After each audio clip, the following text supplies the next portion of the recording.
Hello, everyone. My name is Sweekriti Ratnam, and my mentor's name is Mr. Dan Chai. My project is titled Beyond the Ballot: Factors Most Crucial in Influencing the Voting Preferences of Adolescents. And today I'm presenting from Redwood City, California.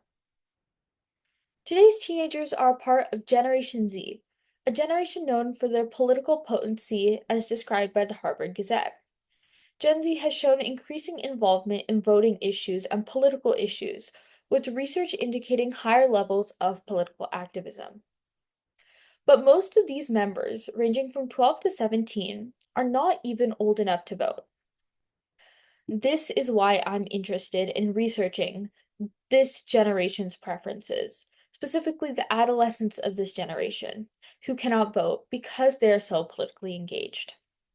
There's a gap in literature where this research lies.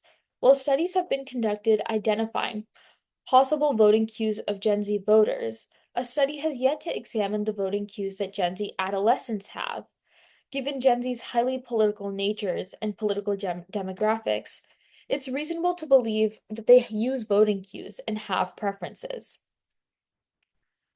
The study I conducted used a survey method and was based on the research questions: what specific factors are most crucial in influencing the voting preferences of adolescents who are not yet eligible to vote?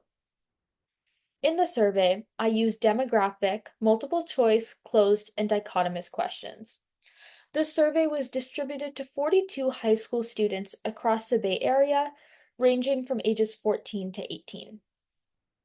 The demographic questions asked about the participants' race, gender, generation, and other factors to allow conclusions to be made about specific groups of people and to contextualize their responses. Multiple choice questions were used to identify the respondents' political environment and climate. Closed questions were used when asking respondents about the voting issues they care most about and how they obtain them, and dichotomous questions were used when I gave respondents a hypothetical scenario about a candidate to see whether they would vote for them or not, bringing the previous sections together. As a result, 5 main conclusions could be drawn. The first factors that influenced respondents' voting preferences were the voting issues, specifically that of healthcare, climate change, and education. Voting issues were more influential factors than demographic representation, with the majority of respondents expressing they would not vote for a candidate who did not support their voting issues, even if they were the same race or ethnicity, as shown in this pie chart. However, when the question was shifted towards the representation of minority groups in a congressional candidate, participants agreed that it is important that people of underrepresented groups get representation in Congress, as shown in this bar graph. Another factor that influenced voting preferences is the adolescent's political environment. The respondents were asked to select which political issues they hear their parents discuss and select which issues were most important to them. But these lists were different, as the parents chose issues that were surrounding the economy, education, and foreign affairs, which were different to their children, suggesting there is not a strong correlation between the preferred voting issues of parents influencing that of their children. However, the opposite was observed regarding parents' political party preferences, as 30 of the 42 respondents picked the same political party as their parents did, as shown in the 2 pie charts above, suggesting that adolescents are influenced by their parents' political party preferences. Respondents were then asked to rate their political engagement on a scale of 1 to 10, to see whether more engaged adolescents would have more decisive political preferences.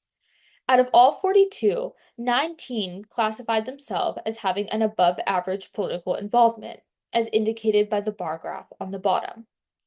However, 26% of them had no political party preference, proving that higher political or perceived political engagement doesn't indicate more decisive political preferences. Lastly, why is this all important?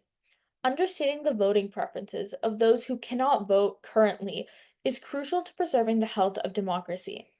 The US Census Bureau projects that millennials and Gen Z will make up the majority of potential voters by 2028 and over 60% by 2036. Knowing what voting cues are the most important to them will allow future candidates and policymakers to understand the interests of their future voters and tailor their campaign efforts accordingly to ensure their needs are represented. Given the political impact of Gen Z, understanding their preferences allows politicians to better understand the needs of their soon to be voters and create spaces for adolescents' greater involvement in the political process. Thank you.